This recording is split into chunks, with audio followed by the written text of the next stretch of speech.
The next stitch is going to be a raised cup stitch. This is quite an interesting stitch. It may take a little bit of practice, so have a spare hoop ready if you want to practice it first. In fact, let's do this on a separate hoop first, because I think this is going to be really tiny to see on the wheel. I'm using a tapestry needle. If you want to use a crewel needle for the first bit, you can do, but you'll need to very shortly change to a tapestry needle. And I wouldn't use stranded cotton for this. For this bit, I'm using a cotton perlé thread.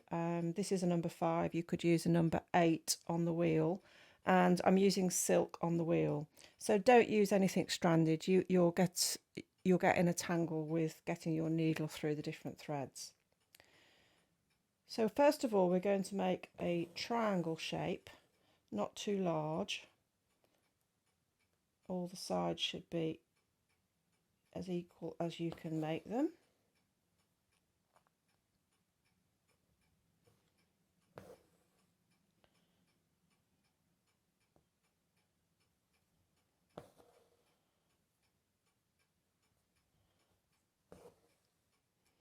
And then come up in the bottom right hand corner if you're right-handed. And this is the point at which you do need to change to a tapestry needle. And then we're going to make 2 little stitches in each edge of the triangle.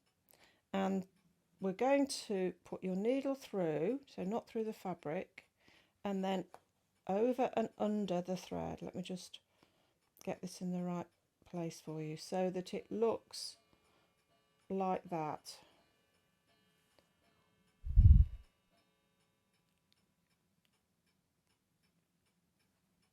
So the thread goes over and then under, and then pull through. And then we're going to do that again. So over and under and pull through.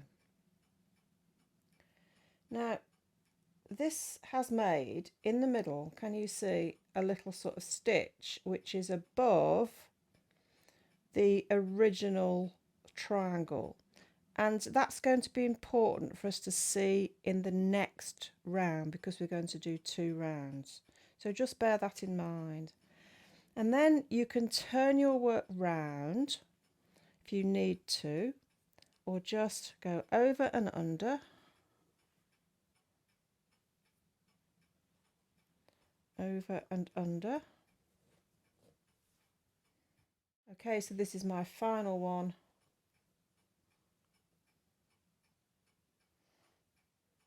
So you should have now 6 little knots in your triangle, 2 on each line. And now we're going to simply do that again, but we're going to look for the stitches that will have been formed in between the knots. So we're going to go first in between these 2 here. So you've got a little stitch there, and go over and under, and then let's see if we can see that next one there, over and under.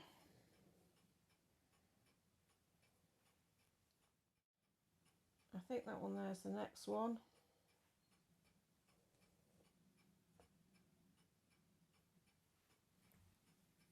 And then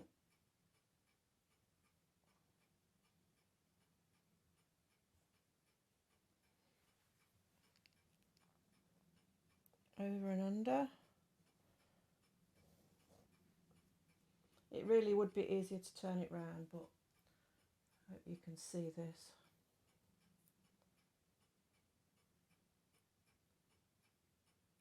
I think there's another one here. I've lost count.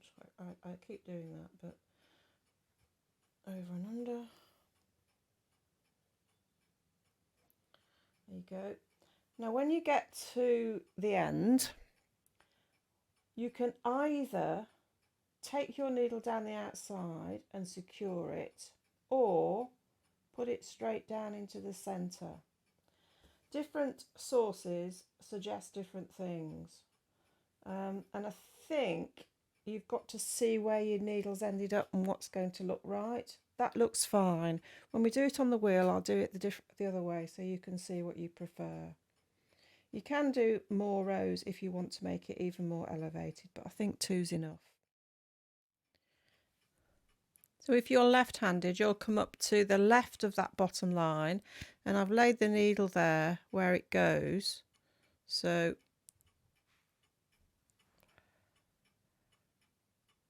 through the loop. So take the needle through and over and under like that. So that's how you will start if you're left-handed. I am using both hands so that you can see the picture. Okay, and then you would turn it round and do the same thing. It's quite tiny, the stitch I'm going to do, but first of all we need to just make a triangle with simple straight stitches.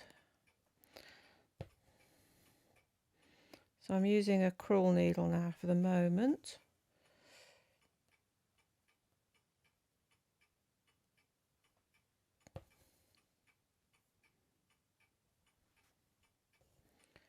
Like that. And now I'm going to come up in the bottom right hand corner and change to a tapestry needle. And then we're going to take 2 stitches under each line. So take your tapestry needle under the line and you want to put your thread so that it lies like that on the needle. So the thread goes over the top, over and under, and then pull through. So the thread goes over and under and pull through. And then you're going to turn your work around. I've now turned my work around and I'm going to do the same thing on the next line of the triangle. So thread goes over and under,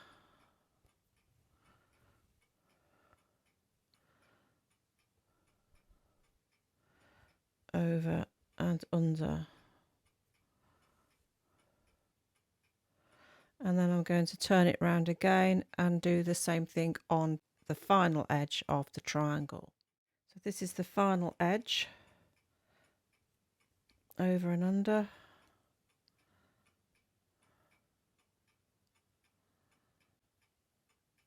and under, like that. So that's your first round. So I'm going to go back to the first line now, and we're going to do a second round in between the knots that has made on those threads.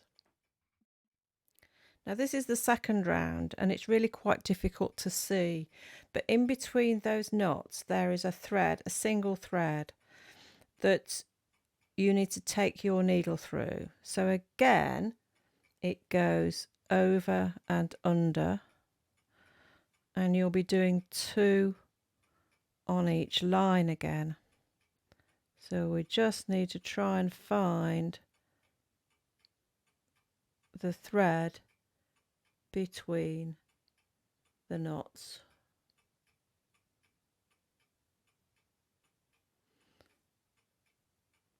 Over and under. I'm going to turn it around again. So you're looking for a thread that goes in between those knots that you originally made.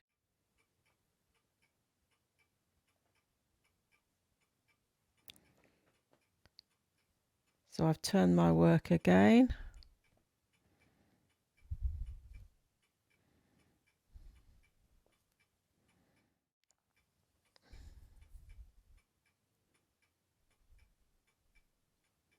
It really is quite hard to see.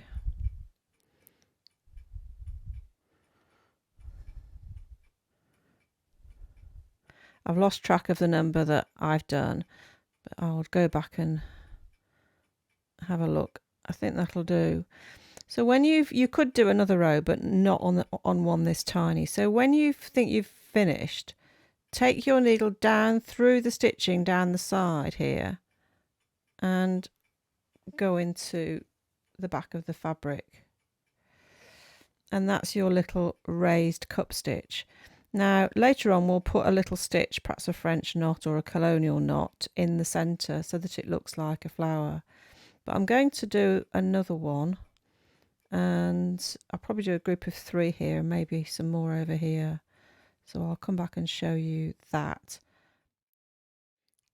I've done 6 little cup stitches, and I'm just putting a tiny French knot in the centre of each one with one wrap in a contrasting colour. So you just have to be careful not to pierce the cup stitch thread, but I think that finishes them off. And then I think I'll put a couple of little stalks in, so I'll come back and show you that.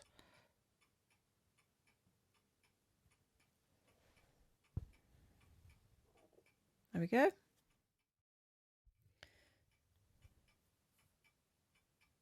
I'm just doing here a little stalk in split back stitch on each one.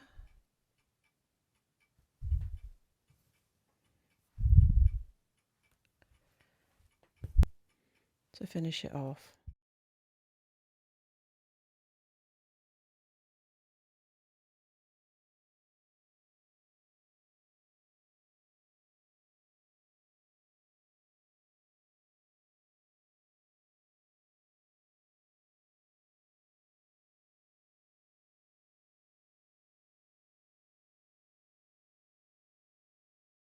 So that's your raised cup stitch.